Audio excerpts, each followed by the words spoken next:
Speaker. Well, what is going on here? We have a 10-year-old government that is neck deep in corruption, and it's another week, another Auditor General's report denouncing the actions of this government. A government that really wants to profess to be new. You know, they're a new government, not new people. It's the same people, but they've changed. They've found religion. You know, they're going to do things differently from now on.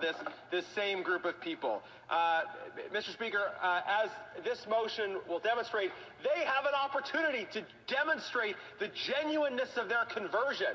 We have made it easy for them today. We put forward a motion that they can vote for, which will show that they are, in fact, different from the way they were before. This is their opportunity. How helpful we are as the Conservative opposition. We are giving them an opportunity to demonstrate the sincerity of their apparent conversion by voting in favor of this motion. So, Mr. Speaker, a little bit of background for those who are just joining us. Today we are debating a motion from the Conservative Party, the Conservative opposition, that calls on the government to demand the return of money that was improperly taken by GC Strategies. Now, GC Strategies is a two-person company that has gotten tens of millions of taxpayers' dollars. And what they do is something called staff augmentation, right? And if I had known about this, I might have gone into this business but instead of going into politics, because it's a really, really good deal. Here's how it works, right? Someone hires you to do a job, and you hire someone else to do that job, but you pay them less than you received in the first place. So, Mr. Speaker, you hire me to paint your fence, and you pay me $100 to paint the fence. And then I hire the member for Kitchener-Waterloo to paint the fence, and I give her $50, and you've given me $100. So you've gotten your fence painted for $100. The other member has earned. Member for Waterloo? I just want to make sure that there's no confusion. I don't want to paint the member's fence. Thank you. Is not a point of order, but I'll let the member for Sherwood for Saskatchewan continue. Mr. Speaker, it is a hypothetical and a ridiculous hypothetical, but ridiculous hypotheticals are required to demonstrate what has actually gone on in government procurement. So you hire me for $100 to paint the fence. I hire someone else for $50 to paint the fence. I collect $50 for doing, you guessed it, nothing. Nothing. And if this happens over and over again to the tune of tens of millions of dollars, you get kind of a sense of the procurement system that has been operating under this government. You have, and we're talking about GC Strategies today, but it's important for you and for people at home to understand that there are hundreds of companies that do staff augmentation work in the IT space alone. So you have these two guys working out of the basement that they've got a great business model, right? They get contracts, they hire someone else to do the work, and they collect a massive fee in the middle. But it's not only Christian Firth and Darren Anthony that are doing this work at GC Strategies, this work.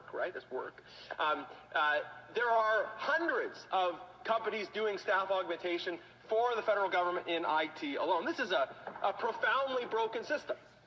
And what it comes from is, so first the government makes procurement so complicated, so unwieldy, that almost nobody can understand it. And then you have people who position themselves as experts in nothing except getting contracts. In other words, they're people who understand how to they have the relationships, they have the access, they know how to host the right whiskey tastings for the right people, right? That's a real thing that happened. They know how to host the right whiskey tastings. And so they know how to get government contracts.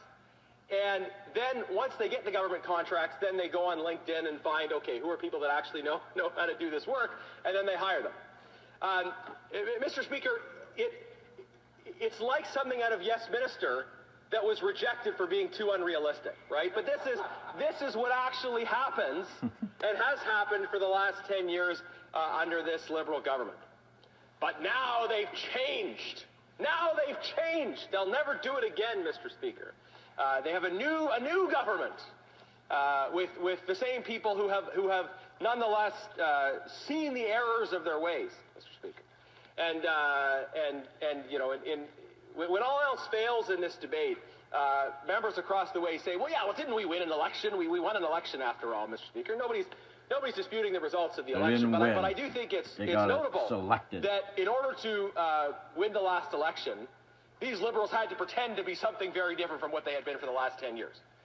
Their only argument in the election was to say, well, Canadians want change and we've changed too. We'll be nothing like ourselves, right?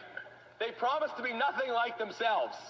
And that turned out to be a reasonably successful political strategy. But I think very soon Canadians will discover that they're actually not nothing like themselves. They're actually more like themselves than they pretended to be.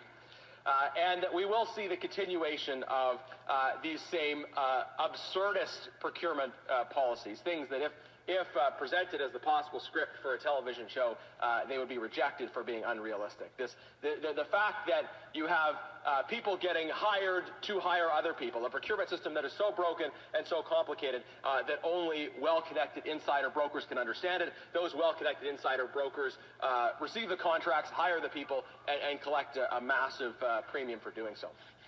And this week, the Auditor General came out with a report having looked in detail into what happened with this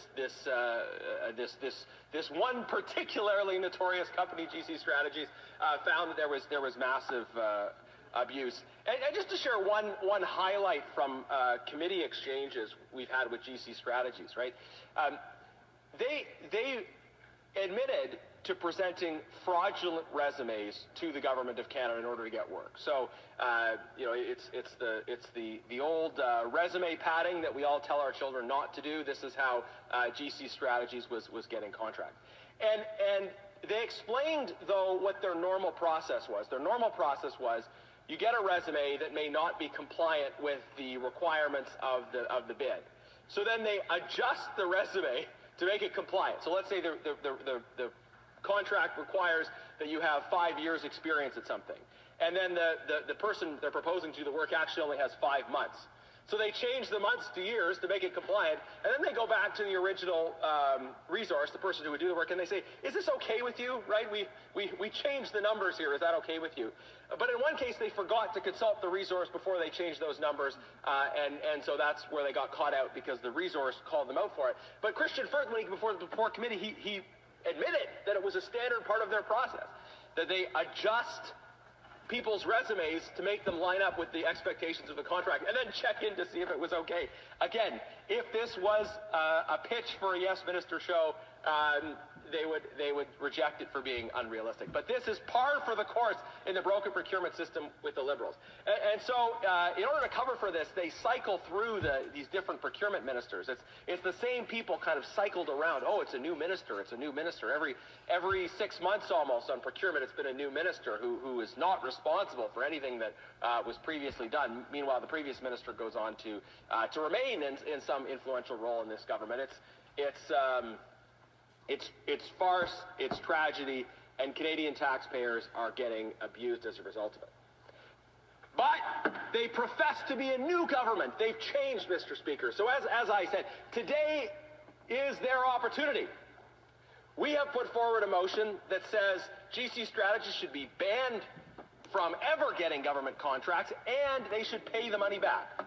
Not that difficult. If you abuse contracting rules, if you falsify resumes, if you don't actually do work, then you should pay back the money that you took from taxpayers.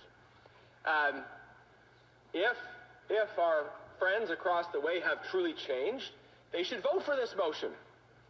It would be a great demonstration, not just if they vote for it, mind you, if they actually followed through on it, because sometimes we've had instances where they vote for motions and then don't follow through on it.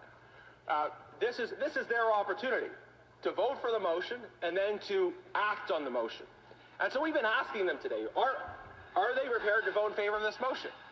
And they're trying to fill this debate with kind of the great fog of nonsense and distraction. And I welcome the member for Winnipeg North. I'm looking forward to receiving that gust of fog. But my question for them is, will they support our motion to pay the money back?